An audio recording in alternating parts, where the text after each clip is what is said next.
ನಮಸ್ಕಾರ, ನೀವು ನೋಡ್ತಾ ಇದ್ದೀರಾ ಶ್ರೀ ಮಾರಿಕಾಂಬಾ ಡಿಜಿಟಲ್ ಟಿವಿ. ನಾನು ಸೃಷ್ಟಿ ನಾಯ್ಕ್. ದಾಸನಕೊಪ್ಪದ ಬದನಗೋಡ್ ಗ್ರಾಮ ಪಂಚಾಯಿತಿ ವ್ಯಾಪ್ತಿಯಲ್ಲಿ ಸರ್ಕಾರಿ ಆಸ್ತಿಪಾಸ್ತಿಗಳು ಕಸದ ತೊಟ್ಟಿಗಳಾಗಿ ಮಾರ್ಪಟ್ಟಿದ್ದು ಸಂಪೂರ್ಣವಾಗಿ ಹಾಳು ಬಿದ್ದಿವೆ. ಕಳೆದ 3 ವರ್ಷಗಳಿಂದ ಗ್ರಾಮ ಲೆಕ್ಕಿಗರ ಕಚೇರಿ, ನೆಮ್ಮದಿ ಕೇಂದ್ರ ಹಾಗೂ ಟೆಲಿಫೋನ್ ಎಕ್ಸ್ಚೇಂಜ್ ಕಟ್ಟಡಗಳು ನಿರ್ವಹಣೆ ಇಲ್ಲದೆ ಹಾಳು ಕೊಂಪೆಯಾಗಿ ಮಾರ್ಪಟ್ಟಿದೆ. ಕೇವಲ 2 ಲಕ್ಷ ರೂಪಾಯಿ ವೆಚ್ಚದಲ್ಲಿ ದುರಸ್ತಿ ಮಾಡಬಹುದಾಗಿದ್ದ ಈ ಕಟ್ಟಡಗಳು ಅಧಿಕಾರಿಗಳ ಬೇಜವಾಬ್ದಾರಿಯಿಂದ ಹಾಳು ಬಿದ್ದಿದ್ದು ಸ್ಥಳೀಯರಲ್ಲಿ ತೀವ್ರ ಅಸಮಾಧಾನ ಮೂಡಿಸಿದೆ.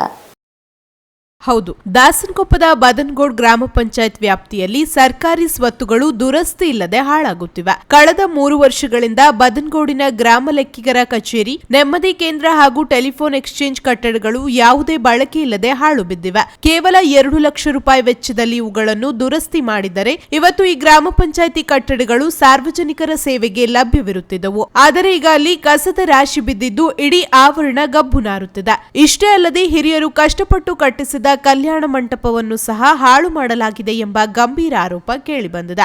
ಒಂದೇ ಸೂರಿನಡಿ ಎಲ್ಲಾ ಇಲಾಖೆಗಳ ಕಚೇರಿಗಳನ್ನು ಮಾಡಲು ಹೋಗಿ ಇತ್ತ ಕಲ್ಯಾಣ ಮಂಟಪವೂ ಇಲ್ಲದೆ ಅತ್ತ ಕಚೇರಿಗಳು ಸರಿಯಾಗದೆ ಇಡೀ ವ್ಯವಸ್ಥೆಯನ್ನು ಹಾಳು ಮಾಡಲಾಗಿದೆ. ಗ್ರಾಮ ಪಂಚಾಯಿತಿಯ ಈ ಆಸ್ತಿಪಾಸ್ತಿಗಳನ್ನು ಹಾಳು ಮಾಡಲು ಇವರಿಗೆ ಅಧಿಕಾರ ಕೊಟ್ಟವರು ಯಾರು ಎಂದು ಸ್ಥಳೀಯರು ಸಾರ್ವಜನಿಕವಾಗಿ ಪ್ರಶ್ನಿಸಿದ್ದಾರೆ. ಇದ್ದ ಕಟ್ಟಡಗಳನ್ನು ಕಸದ ತೊಟ್ಟಿಯಾಗಿ ಹಾಳುಗೆಡುವುತ್ತಿರುವುದೇ ಇವರು ಮಾಡುತ್ತಿರುವ ಅಭಿವೃದ್ಧಿಯೇ ಎಂದು ಜನ ಆಕ್ರೋಶ ವ್ಯಕ್ತಪಡಿಸುತ್ತಿದ್ದಾರೆ.